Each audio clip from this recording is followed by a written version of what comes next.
One of my favorite authors is Ernest Hemingway.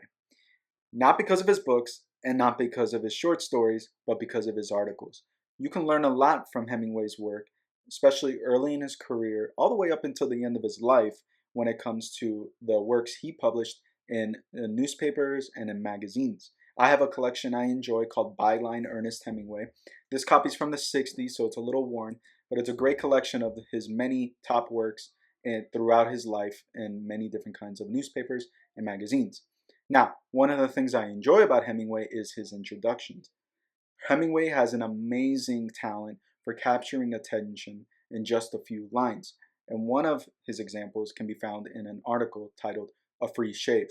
A Free Shave is about his visit to the barber college and his, fear and intimidation of having new people shave him for free. But what's great about this is Hemingway turns something that's kind of mundane into something that's dangerous and exciting.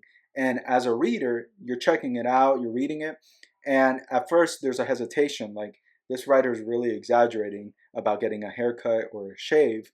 But then all of a sudden, he gets you, he's one step ahead of the game, and he uses his writing techniques to lure you into the story to find out why this was so dangerous. Now let's look at the introduction. It says, the true home of the free and the brave is the barber college. Everything is free there, and you have to be brave. If you want to save $5.60 a month on shaves and haircuts, go to the barber college, but take your courage with you.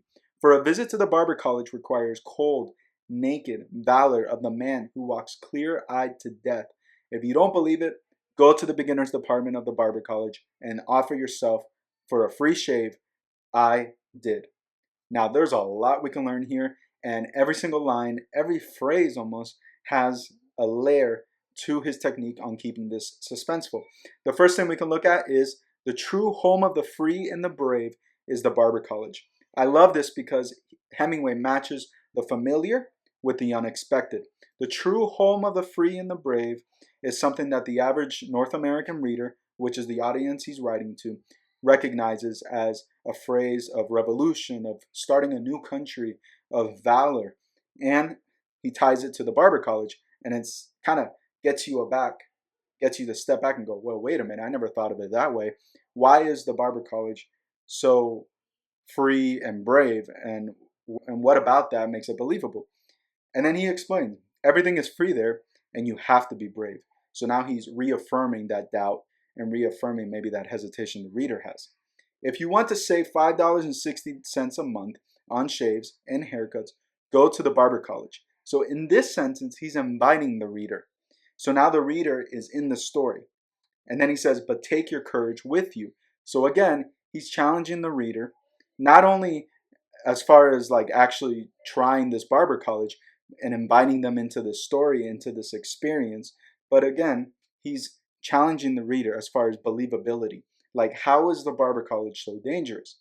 So he explains, for a visit to the barber college requires cold, naked valor of the man who walks clear-eyed to death.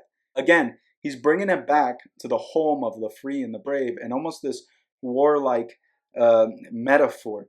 But he's also, these are very colorful adjectives and colorful words. So the interest is still there, but there's the hesitation. And we're saying, okay, this is probably a little too crazy for me as a reader.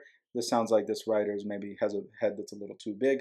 And then he goes, and then he calls you out and he says, if you don't believe it, go to the beginner's department of the barber's college and offer yourself for a free shave. So now he's challenged the reader. Again, inviting them into the story. And then he ends it with two words, which is perfect.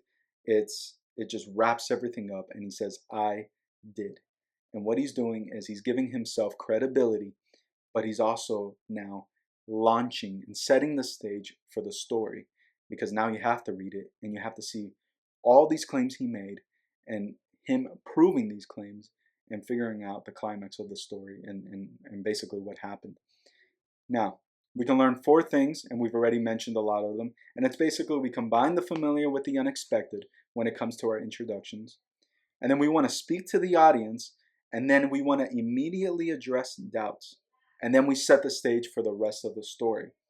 And I would just invite you to use a lot of these techniques that we've mentioned and take it one step further. Make your introduction dangerous.